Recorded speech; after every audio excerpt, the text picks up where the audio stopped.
Attention. Unregistered power of అటార్నీకి value ఉంటుందా? లేకపోతే తర్వాత చేసిన రిజిస్టర్డ్ పవర్ ఆఫ్ అటార్నీకి వాల్యూ ఉంటుందా?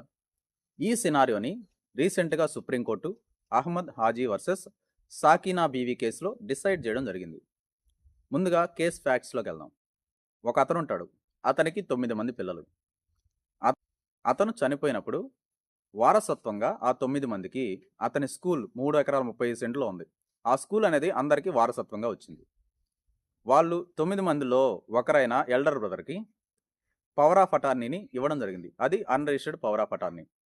సో, వాళ్ళలో ఒక ఆమె ఏం చేసిందంటే, ఈరోజు అన్‌రిజిస్టర్డ్ పవర్ ఆఫ్ అటార్నీ వాళ్ళ బ్రదర్‌కి ఇస్తే, వెరీ నెక్స్ట్ డే వాళ్ళ కొడుకు పేరు మీద రిజిస్టర్డ్ పవర్ ఆఫ్ అటార్నీ చేసింది. కానీ ఎవ్వరికీ కమ్యూనికేట్ చేయలేదు.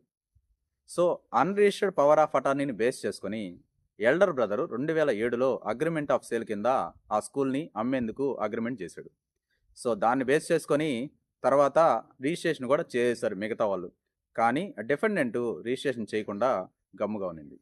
కానీ ఆమె ఒక అఫిడవిట్ అనేది స్కూల్‌ని రన్నింగ్ చేసేదానికి ఇచ్చింది. సో, దాంట్లో అగ్రిమెంట్‌ని ఎక్కడా డినై చేయలేదు. అంతేకాకుండా మేనేజ్మెంట్ మార్పుకు కూడా ఆ అఫిడవిట్‌లో అగ్రీ అయింది.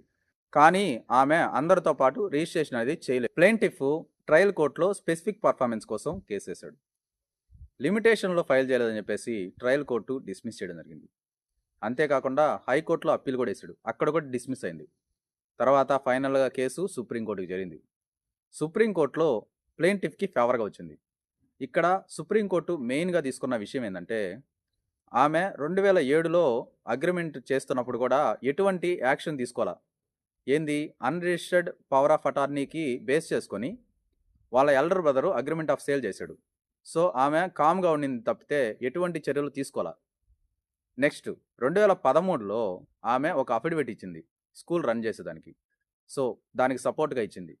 దాంట్లో కూడా ఆ అగ్రిమెంట్ ఆఫ్ సేల్‌ని ఆమె ఎక్కడా డినై చేయలేదు.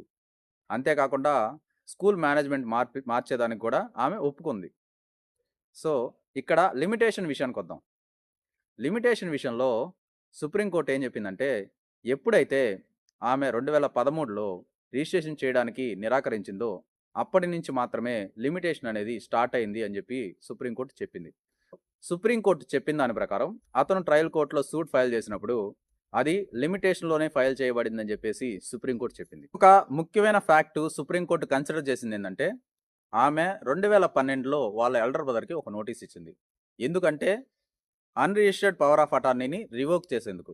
సో, దీని ప్రకారం కూడా ఆమె అన్‌రిజిస్టర్డ్ పవర్ ఆఫ్ అటార్నీ ప్రకారం ఒప్పుకుంది. దాన్ని అడ్మిట్ అయింది. దాన్ని అగ్రిమెంట్ కూడా ఒప్పుకుంది.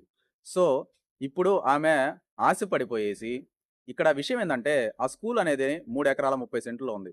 సో, ఆమె వాటా గాని ఆమె అమ్మకపోతే ఆ స్కూల్ రన్ చేయడం కాదనమాట. ఎందువల్లంటే కేరళ ఎడ్యుకేషన్ రూల్స్ ప్రకారం 3 ఎకరాల కంటే తక్కువగా ఉంటే స్కూల్‌కనేది ఎలిజిబిలిటీ ఉండదు. దాన్ని బేస్ చేసుకొని ఆమె ప్లెయింటిఫ్‌ని ఇబ్బంది పెట్టాలనే ఉద్దేశంతో ఆమె తన షేర్‌ని అమ్మకుండా నిరాకరించింది.